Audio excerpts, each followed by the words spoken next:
हरियाणा की हर अपडेट के लिए बेल आइकन दबाएं और सब्सक्राइब करें STV हरियाणा न्यूज। वहीं हरियाणा बीजेपी अध्यक्ष पद को लेकर के अब खींचतान शुरू हो चुकी है। लगातार कयास लगाए जा रहे हैं कि आखिर कौन इस पद पर काबिज होने जा रहा है, लेकिन देखना बेहद दिलचस्प है कि किसी जाट नेता को क्या इस पर काबिज किया जाएगा या किसी नॉन जाट नेता को। इस रिपोर्ट में आप देखिए।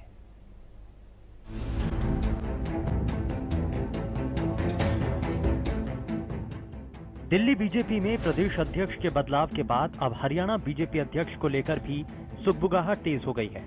उम्मीद जताई जा रही है कि हरियाणा में नए बीजेपी अध्यक्ष का जल्द ही ऐलान हो सकता है।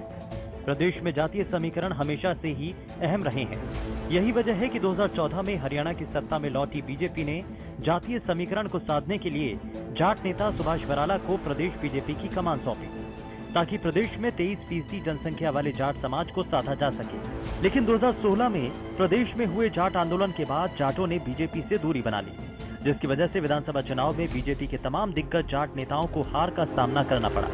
पिछले साल हुए चुनाव में जाट बहुल इलाके में जाट नेताओं को कामयाबी नहीं मिली। जाट नेताओं को साधने के लिए ही बराला को प्रदेश बीजेपी अध्यक्ष बनाया गया था, लेकिन जाट मतदाता बीजेपी के पक्ष में नहीं आया। विधानसभा चुनाव में खुद सुभाष बराला को टोहाना से करारी हार मिली। ओम प्रकाश धनखड़ और पूर्व केंद्रीय मंत्री वीरेंद्र सिंह की पत्नी प्रेमलता भी उचाना विधानसभा से हार गई। कैप्टन अभिमन्यु को भी हार का सामना करना पड़ा। इस तरह से बीजेपी के सभी दिग्गज जाट नेताओं को विधानसभा चुनाव में हार का मुंह देखना पड़ा।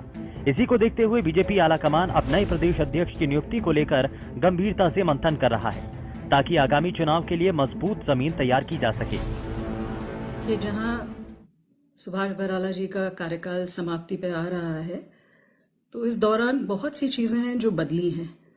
भाजपा का जिस तरह एक छत्र राज्य हुआ करता था, जो एक पकड़ थी, वो काफी कमजोर भी हुई है। ये हमने काफी विधानसभा चुनावों में देखा है। हरियाणा के विधानसभा चुनावों में भी हमने देखा है कि किस तरह कांग्रेस ने वापस अपनी जमीन खींची है।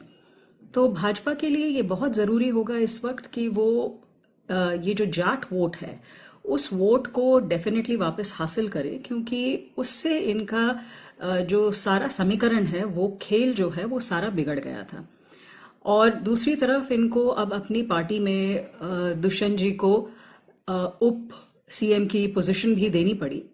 तो मेरा मानना है कि मनोहर लाल जी नहीं चाहेंगे कि कोई एक इतना बड़ा लीडर जो है वो एक कम्युनिटी को लीड करे और उनकी बराबर का हो, उनके टक्कर का हो।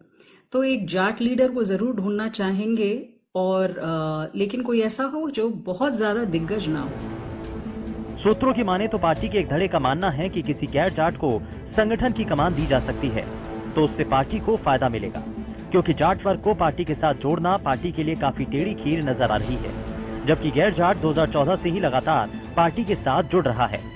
ऐसे में पार्टी की कमान किसी गैर जाट नेता को सौंपी जाती है तो उसका पार्टी को फायदा होगा। जबकि पार्टी में दूसरे पक्ष का ये मानना है कि पिछले चुनाव में बीजेपी से छिटक गए जाट वोट बैंक को फिर से साथ लाने के लिए पार्टी की कमान किसी सशक्त जाट नेता के हाथों में सौंपी जाए। बीजेपी सूत्रों की माने तो प्रदेश अध्यक्ष के लिए कुरुक्षेत्र से सांसद नायब सिंह सैनी सीएम की पहली पसंद है। सैनी मनोहर लाल सरकार के पहले कार्यकाल में मंत्री रह चुके हैं। हिसार से विधायक कमल गुप्ता सीएम के विश्वास पात्रों में गिने जाते हैं। दिग्गज गैर जाट नेता रामविलास शर्मा के नाम पर भी विचार जारी है। शर्मा के पास अच्छा खासा संगठनात्मक अनुभव है। ऐसे में गैर जाट नेताओं को अगर प्रदेश बीजेपी की कमान मिलती है तो इसमें रामविलास शर्मा का नाम सबसे आगे है। ये मेरा मानना है कि भाजपा किसी ऐसे इंसान को, किसी ऐसे व्यक्ति को अध्यक्ष बनाना चाहेगी इस वक्त प्रदेश का, जो कि जिसकी संगठनात्मक कैपेबिलिटीज, ऑर्गेनाइजेशनल कैपेबिलिटीज जो हैं वो बहुत मजबूत हो, क्योंकि अब की बार जो मुकाबला होगा वो इतना आसान नहीं होगा। कई कमियां जो हैं, जो मौजूदा सरकार है उसकी भी अब आगे नजर आ रही हैं। पहले तो इनके पास बिल्कुल ब्लैंक स्लेट थी, इसलिए ये हमेशा कह देते थे कि इनके पास इनके खुद के काम से कंपेयर करने के लिए कोई चीज थी नहीं। तो लोग ये हमेशा कह देते थे कि पिछली सरकारों का किया हुआ है, लेकिन आगे का लेखा जोखा जो देना पड़ेगा वो इन्हें अपने काम का देना पड़ेगा। इसलिए मेरा मानना है कि ये डेफिनेटली कोई एक ऐसा लीडर ढूंढेंगे जिसका सबसे पहले जिसकी ऑर्गेनाइजेशनल कैपेबिलिटी। लेकिन अगर किसी जाट नेता को पार्टी की कमान सौंपने का फैसला हुआ तो प्रदेश अध्यक्ष की दौड़ में कैप्टन अभिमन्यु हाईकमान की नजर में सबसे ऊपर है। अभिमन्यु को भी पार्टी संगठन में अच्छा खासा अनुभव है। यूपी चुनाव के समय जब अमित शाह यूपी के प्रभारी थे, तब कैप्टन अभिमन्यु वहां सह प्रभारी थे। वो लोकसभा चुनाव में पंजाब के प्रभारी रह चुके हैं और उस समय बीजेपी के हिस्से में आई सीटों पर कामयाबी मिली थी।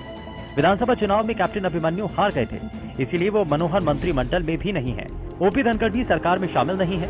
वर्तमान सरकार में कमलेश ढांडा ही एक ऐसी जाट नेता है जिन्हें मंत्रिमंडल में जगह मिली है।